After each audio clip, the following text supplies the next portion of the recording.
Es posible que la imagen del abuelo bondadoso de la tecnología sea la operación de marketing más exitosa de la historia. Para entender la oscuridad de Bill Gates, debemos borrar la imagen del filántropo y regresar a 1975. La mitología de Silicon Valley nos ha vendido siempre la idea del joven genio que, con nada más que una computadora y una pizza fría, cambió el mundo desde un garaje. Pero la realidad de Bill Gates es mucho más aristocrática y, por lo tanto, mucho más turbia. Gates no era un nerd desvalido, era un joven de la élite más pura de Seattle. Su padre, William H. Gates Sr., era un abogado de renombre corporativo, y su madre, Mary Gates, era una ejecutiva de alto vuelo que compartía mesa en la junta directiva de United Way con John Opel, el entonces presidente de IBM. Este es el primer punto ciego del iceberg: el contrato de IBM. En 1980, IBM buscaba desesperadamente un sistema operativo para su nueva computadora personal. Microsoft, que en ese momento era una empresa minúscula, recibió la llamada no por un golpe de suerte, sino por la influencia directa de Mary Gates sobre el jefe de IBM. Pero aquí viene lo turbio: Bill Gates no tenía un sistema operativo que vender. ¿Qué hizo? En lugar de admitirlo, ejecutó una maniobra de depredador. Fue a buscar a un programador local llamado Tim Paterson, que había desarrollado un sistema básico llamado Q2, Quick and Dirty Operating System. Gates se lo compró por la suma irrisoria de $50,000. Lo que Gates no le dijo a Paterson es que ya tenía un contrato multimillonario en la mesa con el gigante azul. Paterson fue estafado legalmente en uno de los arbitrajes de propiedad intelectual más desiguales de la historia. Gates no inventó el lenguaje de la era digital, simplemente lo compró barato y lo revendió caro. Pero el genio de Gates no estaba en la programación, sino en el control. Su jugada maestra con IBM fue no venderles el código, sino licenciárselo. Esto le permitió mantener el control absoluto y cobrar regalías por cada computadora vendida en el planeta. A partir de aquí, Microsoft se convirtió en una máquina de guerra. Durante los años 80 y 90, la oficina de Bill Gates era un lugar de terror psicológico. Los empleados relatan escenas que parecen sacadas de una película de gánsteres corporativos. Gates era un jefe abusivo que utilizaba la humillación pública como herramienta de gestión. Si un ingeniero presentaba una idea que Bill no entendía de inmediato o que amenazaba su visión, Gates solía interrumpir a gritos, golpeando la mesa y diciendo: «Esa es la idea más estúpida que he escuchado en mi vida. ¿Por qué no renuncias hoy mismo y te vas a trabajar a McDonald's?». No se buscaba la excelencia, se buscaba la sumisión al líder. La verdadera cara de tiburón de Gates se reveló en la guerra contra Netscape. A mediados de los 90, Netscape Navigator era el rey de Internet. Gates entró en pánico. Se dio cuenta de que si el navegador se convertía en la puerta de entrada a la red, el sistema operativo Windows perdería su valor.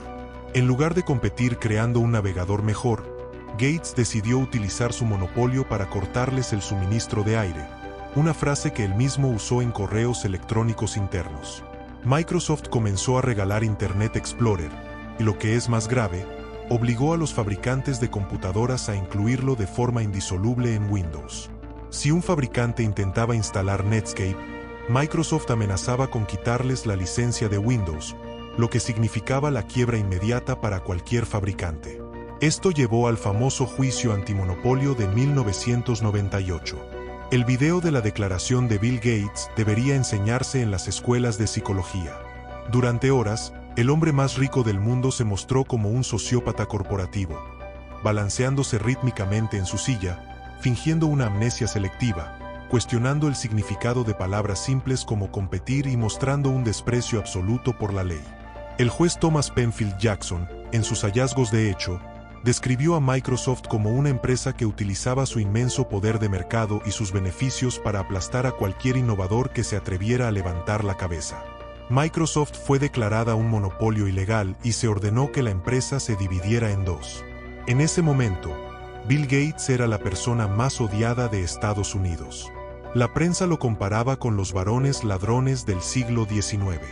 Fue exactamente en ese punto, cuando su reputación estaba en el fondo del fango y enfrentaba la posibilidad de que su imperio fuera desmantelado por el gobierno, cuando Bill Gates hizo su pivot más brillante y cínico. Dejó el cargo de CEO y anunció la creación de la Fundación Bill y Melinda Gates. No fue una epifanía moral tras leer a los filósofos. Fue la campaña de lavado de imagen más cara y exitosa jamás ejecutada. Transformó sus miles de millones en una armadura de filantropía que lo hacía intocable. Si alguien lo criticaba por sus tácticas monopolísticas, él respondía donando mosquiteros en África. Compró el silencio de la crítica a golpe de talonario, y el mundo, ávido de héroes, decidió olvidar al carnicero de software para abrazar al salvador global. Pero como veremos en las siguientes partes, el hambre de control de Gates no desapareció, simplemente cambió de plataforma, del software de las computadoras al software de la vida humana. Si la primera etapa de Bill Gates fue una lección sobre cómo aplastar la competencia digital, esta segunda fase de su vida es un descenso a las sombras de la élite global, donde el poder ya no se mide en líneas de código, sino en influencias peligrosas y secretos compartidos. Durante casi 3 décadas, Bill y Melinda Gates fueron proyectados como la pareja perfecta de la filantropía mundial. Se les veía en portadas de revistas, caminando por aldeas en África o dando charlas motivacionales sobre el amor y la colaboración. Pero detrás de esa escenografía de bondad, Bill mantenía un comportamiento que su propia esposa calificaría más tarde como inquietante. El punto de quiebre definitivo, el momento en que la máscara del nerd inofensivo se hizo pedazos, fue la revelación de su estrecha y prolongada relación con el mayor depredador sexual de la élite estadounidense, Jeffrey Epstein. La defensa pública de Bill Gates ha sido siempre la misma. Me reuní con él un par de veces para hablar de filantropía.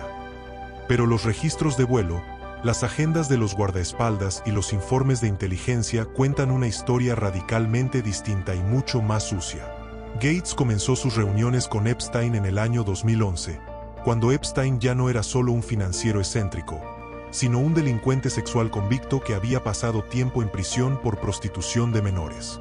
Porque el hombre más rico del mundo, con acceso a los mejores científicos y diplomáticos del planeta, necesitaba la ayuda de un abusador de menores para gestionar la salud global? La respuesta oficial no tiene sentido, y es aquí donde entramos en lo más turbio del iceberg. Los encuentros no fueron casuales. Se registraron múltiples visitas de Gates a la mansión de Epstein en la Quinta Avenida de Nueva York, reuniones que se extendían hasta altas horas de la noche. Según los informes, Gates se sentía fascinado por el estilo de vida de Epstein. En correos electrónicos que salieron a la luz, Gates describía el estilo de vida de Epstein como muy diferente y un tanto intrigante, aunque no funcionaría para mí. Pero la relación iba más allá de la curiosidad social. Se ha revelado que Gates buscaba desesperadamente el Premio Nobel de la Paz, y creía que Epstein, con sus oscuros hilos en los comités noruegos y su acceso a la élite intelectual, era el puente para conseguirlo. El ego de Gates necesitaba esa validación histórica para borrar definitivamente su pasado como el villano de Microsoft, y estaba dispuesto a sentarse a cenar con un monstruo para lograrlo. La situación se torna aún más oscura con el caso de Mila Antonova, una joven jugadora de bridge rusa. Se sabe que Gates tuvo una aventura extramatrimonial con ella alrededor del año 2010. Epstein conoció a la joven poco después y financió sus estudios de codificación. Años más tarde, cuando Epstein intentaba que Gates invirtiera en un fondo multimillonario de caridad, del cual Epstein cobraría comisiones masivas, y Gates se negó, Epstein envió un correo electrónico a Bill recordándole que conocía su secreto con la rusa. Fue un intento de chantaje directo. Epstein tenía a Gates acorralado por sus debilidades personales, y esa conexión fue el veneno que terminó por destruir su matrimonio. Melinda Gates, al enterarse de la profundidad de este vínculo, quedó devastada. Ella misma confesó en entrevistas posteriores que tuvo pesadillas tras conocer a Epstein en una ocasión y que le dejó claro a Bill que no quería a ese hombre cerca de su familia. Bill, en un acto de soberbia suprema, ignoró las súplicas de su esposa y continuó las visitas nocturnas a la mansión de Jeffrey. Pero el comportamiento turbio de Gates no se limitaba a sus amistades externas. Dentro de la propia fundación Bill y Melinda Gates, y antes en Microsoft, Bill mantenía una conducta que hoy lo habría llevado a juicios masivos por acoso. Tras el anuncio del divorcio en 2021, Una catarata de testimonios reveló que Gates utilizaba su inmenso poder para perseguir románticamente a sus empleadas. No era un cortejo normal, era una dinámica de poder abusiva. Bill solía enviar correos electrónicos a mujeres que trabajaban para él, invitándolas a cenar fuera del horario de oficina con la frase: "Si esto te hace sentir incómoda, finge que nunca sucedió". Imaginen la presión de una ingeniera o una analista de bajo rango recibiendo una propuesta así del hombre más rico del mundo, su jefe supremo. Era un sistema de caza silenciosa protegido por un ejército de abogados y acuerdos de confidencialidad que compraban el silencio de las víctimas. En 2019, la junta directiva de Microsoft recibió una carta de una ingeniera que detallaba una relación sexual que había mantenido con Gates durante años. La investigación interna fue tan contundente que la junta decidió que Gates ya no podía ser parte de la empresa que él mismo fundó. Lo obligaron a renunciar a su puesto en la junta directiva antes de que el escándalo se hiciera público. Gates se fue de Microsoft por la puerta de atrás, bajo una nube de acusaciones de conducta inapropiada, mientras el mundo seguía creyendo que se retiraba para dedicarse a los libros. Toda su imagen de abuelo de la humanidad era una construcción mediática blindada por millones de dólares en publicidad.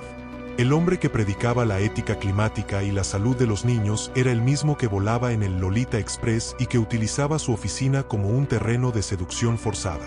Esta es la verdadera cara de Bill Gates, un hombre que cree que su fortuna lo sitúa por encima de la moralidad común, un arquitecto del control que, mientras intentaba corregir los errores del mundo, no podía, o no quería, corregir sus propias sombras más profundas.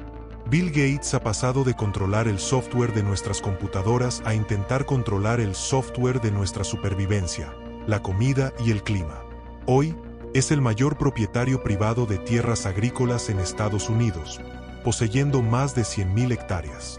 Esta compra masiva no es casualidad. Quien controla la tierra, controla la oferta de alimentos.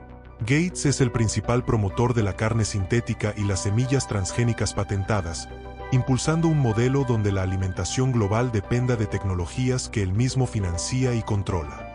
A través de su fundación, se ha convertido en el dueño de facto de la Organización Mundial de la Salud, OMS. Al ser su mayor financista privado, dicta las agendas sanitarias de naciones enteras sin haber sido elegido por nadie.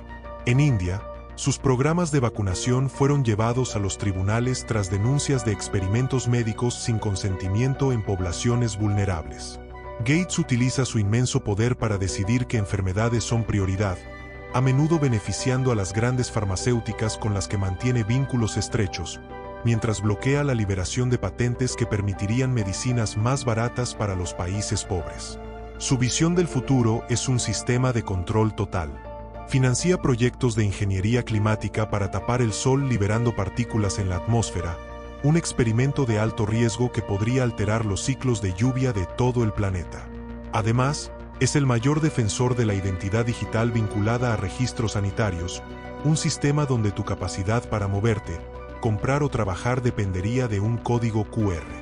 Bill Gates no busca salvar al mundo, busca instalar un sistema operativo global donde él es el único administrador, convirtiendo a la humanidad en una masa de datos gestionada bajo sus propios términos.